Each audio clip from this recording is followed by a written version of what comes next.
आप सबको जय मसीह की। आज तारीख है 14/10/2025 और हम शाम का वचन पढ़ेंगे। हम पढ़ेंगे यशायाह की पुस्तक से उसका 43 और 44 अध्याय। हे इज़राइल तेरा रचने वाला और हे याकूब तेरा सृजनहार यहोवा अब यों कहता है, मत डर, क्योंकि मैंने तुझे छुड़ा लिया है। मैंने तुझे नाम लेकर बुलाया है, तू मेरा ही है। जब तू जल में होकर जाए मैं तेरे संग संग रहूँगा, और जब तू नदियों में होकर चले तब वे तुझे न डुबा सकेंगी। जब तू आग में चले तब तुझे आँच न लगेगी और उसकी लौ तुझे न जला सकेगी, क्योंकि मैं यहोवा तेरा परमेश्वर हूँ, इज़राइल का पवित्र, मैं तेरे उद्धार करता हूँ। तेरी छुड़ौती में मैंने मिस्र को और तेरे बदले कूश और सेबा को देता हूँ। मेरी दृष्टि में तू अनमोल और प्रतिष्ठित ठहरा है और मैं तुझसे प्रेम रखता हूँ। इस कारण मैं तेरे बदले मनुष्य को और तेरे प्राण के बदले मैं राज्य राज्य के लोगों को दे दूंगा। मत डर, क्योंकि मैं तेरे साथ हूँ। मैं तेरे वंश को पूरब से ले आऊँगा और पश्चिम से भी इकट्ठा करूँगा। मैं उत्तर से कहूँगा दे दे, और दक्षिण से कि मत रोक मत। मेरे पुत्रों को दूर से और मेरी पुत्रियों को पृथ्वी के छोर से ले आओ, हर एक को जो मेरा कहलाता है, जिसको मैंने अपनी महिमा के लिए सृजा, जिसको मैंने रचा और बनाया है। आँखें रहते हुए अंधे और कान रहते हुए बहरों को निकाल ले आओ। जाति जाति के लोग इकट्ठे किए जाएं और राज्य राज्य के लोग एकत्रित हों। उसमें से कौन यह बात बता सकता है कि बीती हुई बातें हमें सुना सकता है? वे अपने साक्षी ले आएं, जिससे वे सच्चे ठहरें। वे सुन लें और कहें, यह सत्य है, यहोवा की वाणी है। तुम मेरे साक्षी हो और मेरे दास हो, जिन्हें मैंने इसलिए चुना है कि समझकर मेरी प्रतीति करो और यह जान लो कि मैं वही हूँ। मुझसे पहले कोई परमेश्वर न हुआ और न मेरे बाद कोई होगा। मैं ही यहोवा हूँ और मुझे छोड़ और कोई उद्धार करता नहीं। मैं ही ने समाचार दिया और उद्धार किया और वर्णन भी किया, जब तुम्हें बीच में कोई पराया देवता न था। इसलिए तुम ही मेरे साक्षी हो। यहोवा की यह वाणी है, मैं ही परमेश्वर हूँ और भविष्य में भी मैं ही हूँ। मेरा हाथ से कोई छुड़ा न सकेगा। जब मैं काम करना चाहूँ तब कौन मुझे रोक सकेगा? तुम्हारा छुड़ाने वाला और इज़राइल का पवित्र यहोवा यो कहता है, तुम्हारे निमित्त मैंने बेबीलोन को भेजा है और उसके सब रहने वालों को भगोड़े की दशा में, और कसीदियों को भी उन्हीं के जहाज पर चढ़ाकर ले आऊँगा, जिनके विषय में वे बड़ा बोल बोलते हैं। मैं यहोवा तुम्हारा पवित्र, इज़राइल का सृजनहार, तुम्हारा राजा हूँ। यहोवा जो समुद्र में मार्ग और प्रचंड धारा में पथ बनाता है, जो रथों और घोड़ों को और शूरवीरों समेत सेना को निकाल लाता है। वे तो एक संग वहीं रह गए और फिर नहीं उठ सके। वे बुझ गए, वे सन की बत्ती के समान बुझ गए हैं।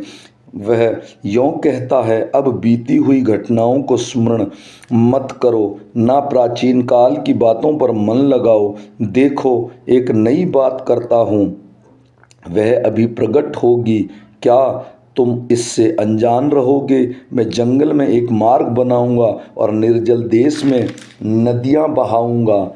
गीदड़ और शतरमुर्ग आदि जंगली जंतु मेरी महिमा करेंगे और अपनी चुनी हुई प्रजा के पीने के लिए जंगल में जल और निर्जल देश में नदियां बहाऊंगा।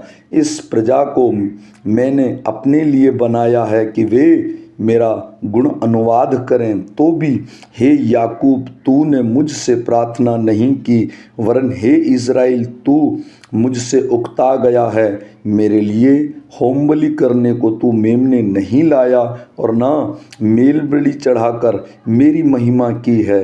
देख, मैंने अन्नबलि चढ़ाने की कठिन सेवा तुझसे नहीं कराई, ना तुझसे धूप लेकर मुझे थका दिया है, तुझे थका दिया है।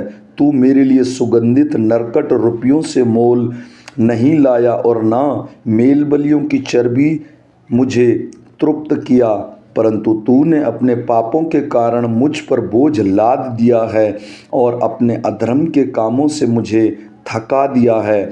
मैं वही हूँ जो अपने नाम के निमित्त तेरे अपराधों को मिटा देता हूँ और तेरे पापों को स्मरण न करूँगा। मुझे स्मरण कर, हम आपस में विवाद करें। तू अपनी बात का वर्णन कर जिससे तू निर्दोष ठहरे। तेरा मूल पुरुष पापी हुआ और जो जो मेरे और तुम्हारे बीच बिचवाई हुए वे मुझसे बलवा करते चले आए हैं। इस कारण मैंने पवित्र स्थान के हाकिमों को अपवित्र ठहराया। मैंने याकूब का सत्यानाश और इज़राइल को निंदित होने दिया है। परंतु अब हे मेरे दास याकूब, हे मेरे चुने हुए इज़राइल, सुन ले। तेरा कर्ता यहोवा जो तुझे गर्भ से ही बनाता आया और तेरी सहायता करेगा, यों कहता है, हे मेरे दास याकूब, हे मेरे चुने हुए यशरून, मत डर, क्योंकि मैं प्यासी भूमि पर जल और सूखी भूमि पर धाराएं बहाऊंगा। मैं तेरे वंश पर अपनी आत्मा और तेरी संतान पर अपनी आशीष उड़ेलूँगा। वे उन मजनुओं के समान बढ़ेंगे जो धाराओं के आस पास घास के बीच में होते हैं। कोई कहेगा मैं यहोवा का हूँ, कोई अपना नाम याकूब रखेगा, कोई अपने हाथ पर लिखेगा मैं यहोवा का हूँ और अपना कुल नाम इज़राइल बताएगा। यहोवा जो इज़राइल का राजा है, अर्थात सेनाओं का यहोवा जो उसका छुड़ाने वाला है, वह यूँ कहता है, मैं सबसे पहला हूँ और मैं ही अंत तक रहूँगा। मुझे छोड़ कोई परमेश्वर है ही नहीं। जब से मैंने प्राचीन काल में मनुष्यों को ठहराया, तब से कौन हुआ जो मेरे समान उसको प्रचार करे या बताए या मेरे लिए रचे अथवा होने वाली बातें पहले ही से प्रकट करे। मत डरो और ना भयभीत हो। क्या मैंने प्राचीन काल ही से ये बातें तुम्हें नहीं सुनाई और तुम पर प्रकट नहीं की? तुम मेरे साक्षी हो। क्या मुझे छोड़ कोई और परमेश्वर है? नहीं, मुझे छोड़ कोई चट्टान नहीं।